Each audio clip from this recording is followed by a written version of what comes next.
Good morning, ladies and gentlemen. Thanks for being a part of this wonderful event, GCDC 2022. And I take the privilege and honor to welcome you here for this absolutely stunning scientific session. I think the next speaker here is Dr. Archana. Can you do this? Take it forward. We request our first speaker, Dr. Archana Ashwathi, MSOG, DRM Germany, fertility specialist and consultant at Omega Fertility Center, Sundaram Aroraj Hospital, Thuthukudi. She has started the first fully equipped IVF center in Tuticorin, presently Secretary of Tuticorin Obstetrics and Gynecology Society, Executive Committee member of TNFOG, member of FOGSI, ISAR and IFS, to speak upon the topic, Diabetes and Infertility Conundrum. Please take over the stage, ma'am. Good morning to all. Thank you for the kind introduction. I'll be talking about diabetes and infertility, and before I start, I extend my heartfelt thanks to the GCDC organizers and particularly Dr. Arulraj for giving me this opportunity. So for the next 2 days, that is today and tomorrow, we'll be hearing a lot about diabetes because it is an epidemic today. And the problem of infertility is also more common than we think, and the prevalence of diabetes and infertility is on the increase. So we all know that the global incidence of diabetes is definitely increasing, and according to WHO, more than 180 million people worldwide have the problem of diabetes, and this number is likely to double by 2030. If you look at our country, the prevalence of diabetes has risen from 7% in 2009 to around 9% in 2019. And India, second to China, globes the highest number of diabetics globally, that's around 77 million, and this number is expected to rise over 134 million by 2045. And both males and females are equally affected. The incidence of infertility worldwide is around 10 to 15%. And in our country, the infertility rate is between 3.9 to 16.8%. And this wide variation is because of the differences in the rate in the various states all over India. And according to the National Family Health Survey conducted in 2015-16, the total fertility rate in India has declined by 22%, which is quite high. 1 in every 7 couples in India have been found to be affected with the problem of infertility. So we all know that diabetes is a chronic disorder affecting various organ systems, and most of the problems due to diabetes have been widely studied, but the reproductive system affections are still little understood. So let's look at diabetes and female infertility. The infertility risk factors in diabetics include menstrual abnormalities, shortening of the reproductive period, that is a late menarche and a premature menopause. Late menarche is observed in young girls with type 1 diabetes, and premature menopause is seen in women with type 2 diabetes. Poor glycemic control and the presence of diabetic complications, hyperandrogenism and polycystic ovarian syndrome, autoimmunity, that is the Hashimoto's thyroiditis, and the presence of anti-ovarian antibodies, and sexual dysfunction.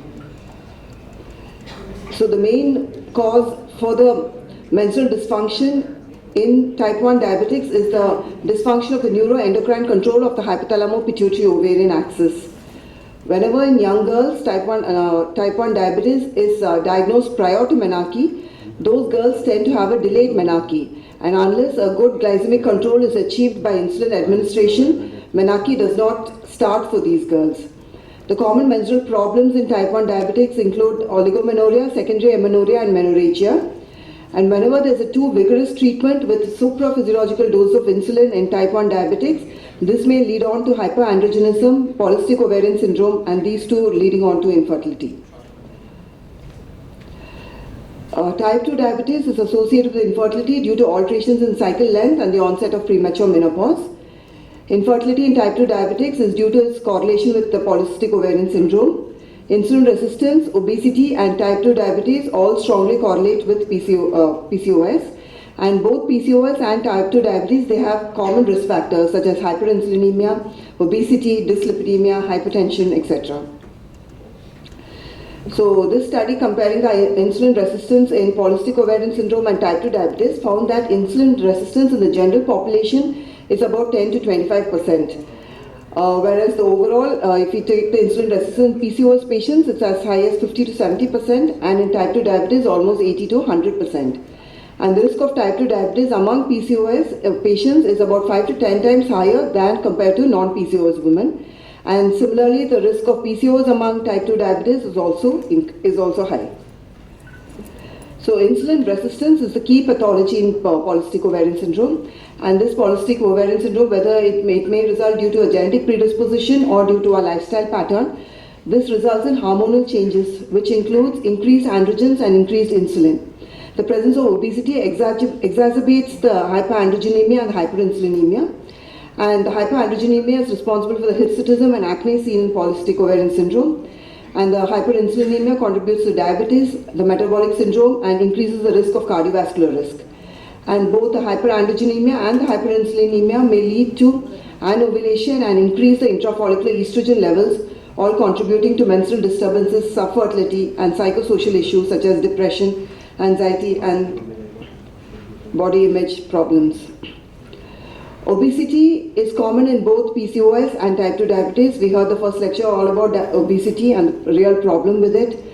So let's see what happens in obesity. In obesity, the androstenedione is converted to estrogen in the peripheral fat cells.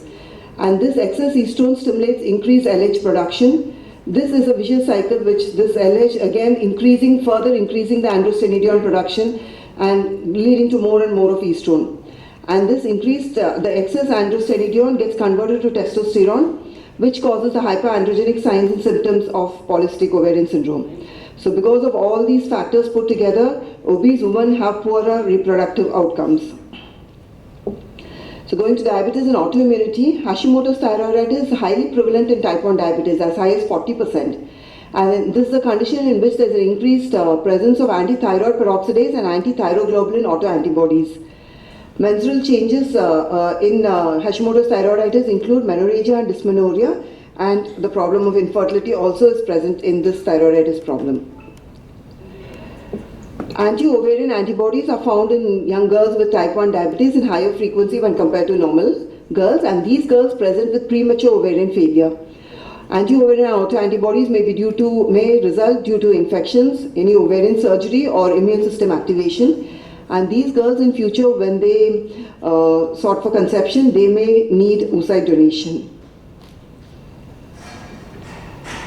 The sexual dysfunction in diabetic women include impaired sexual arousal and inadequate lubrication, which is seen in about 14 to 45% of the diabetic women. And the female sexual dysfunction may have a secondary effect on fertility by decreasing sexual desire and limiting the sexual activity, particularly around the time of ovulation, and this may give problems in conceiving. Next, going to male infertility. The prevalence of diabetes in the male partners of infertile couples is about 1 to 2%, with primary accounting for 16% and secondary about 19%. And the key pathology for infertility in the diabetic males is hypogonadotrophic hypogonadism. That is, these infertile diabetic males, they have reduced FSH, LH, and testosterone, all of which affects the sperm motility, morphology, and other sperm parameters. The advanced glycation end product seen in diabetics also results in DNA damage and increases the reactive oxygen species. And the oxidative stress of diabetes causes lipid peroxidation, sperm DNA fragmentation, and all leading on to altered sperm parameters, all contributing to the problem of infertility. So the hormonal alterations, that is the hypogonadotrophic hypogonadism and the lack of insulin seen in diabetes, along with the glucose homeostasis impairment, can cause sexual dysfunction in males, which may be a premature or a retrograde ejaculation, erectile dysfunction, impotence, decreased libido, and delayed sexual maturation. They can also reduce damage the seminiferous tubules, reduce epididymal lumen, increase the germ cell apoptosis and the oxidative stress. And these problems of diabetes can also affect all aspects of the 7 parameters, reducing the sperm concentration, motility, resulting in sperm morphological abnormalities and DNA damage, all contributing to the problem of male infertility. The prevalence of sexual dysfunction depends on the duration of the diabetes in the male, the age of the patient, and the presence of comorbid complications. And the main causes include the diabetic autonomic neuropathy, low testosterone levels, endothelial dysfunction, which reduces the vasodilatation to the penile vessels, and males who use various drugs such as beta blockers, thiazide diuretics, or tricyclic antidepressants can present with sexual dysfunction. So the main management of sexual dysfunction is lifestyle modification and a good glycemic control. For the erectile dysfunction, phosphodiesterase 5 inhibitors have been used. The commonly used drug is the tadalafil. And for premature ejaculation, the best therapy is psychosexual therapy, which gives good results. For the retrograde ejaculation, imipramine and pseudoephedrine have been tried, but sperm retrieval from post-ejaculatory urine is the best for retrograde ejaculatory problems. And whenever the males have low testosterone levels, testosterone replacement therapy can be tried. The 7 parameters in diabetes are altered due to the release of reactive oxygen species, and these reactive oxygen species may result from subtle molecular alterations, mitochondrial dysfunctions, and the advanced glycation end products. All aspects of the semen are affected. There's a reduced volume, sperm concentration and motility are reduced, and there's abnormal sperm morphology. So when we compare the diabetic control with metformin compared with insulin and its effect on the semen parameters, insulin-dependent male diabetics, they found to have an improved semen volume, morphology and sperm count, whereas the metformin users have been found to have a better sperm motility.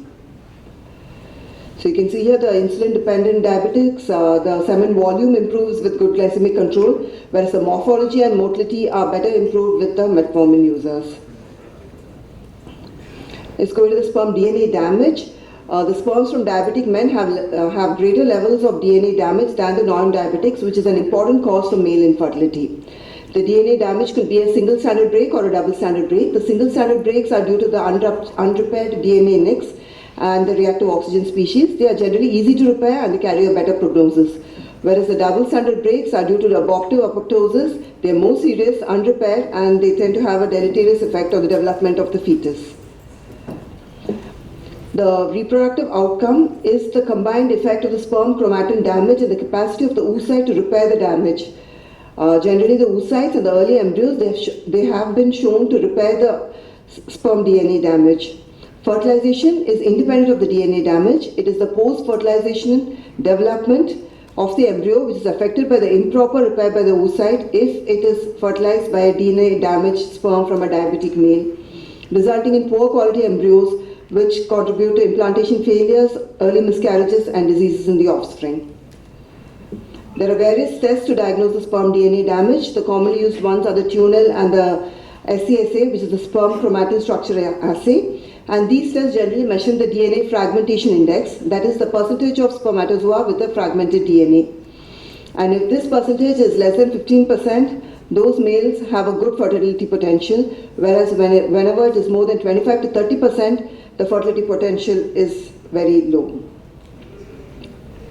So according to various studies, men under 30 years generally have been found to have an average DFI of less than 25%. Whereas over 50 years, the average DFI is as high, the DNA fragmentation index is as high as 47%. Studies have also shown that the DNA fragmentation index in sperms of diabetic males is on an average 52% compared to 32% in non-diabetic males in all age groups.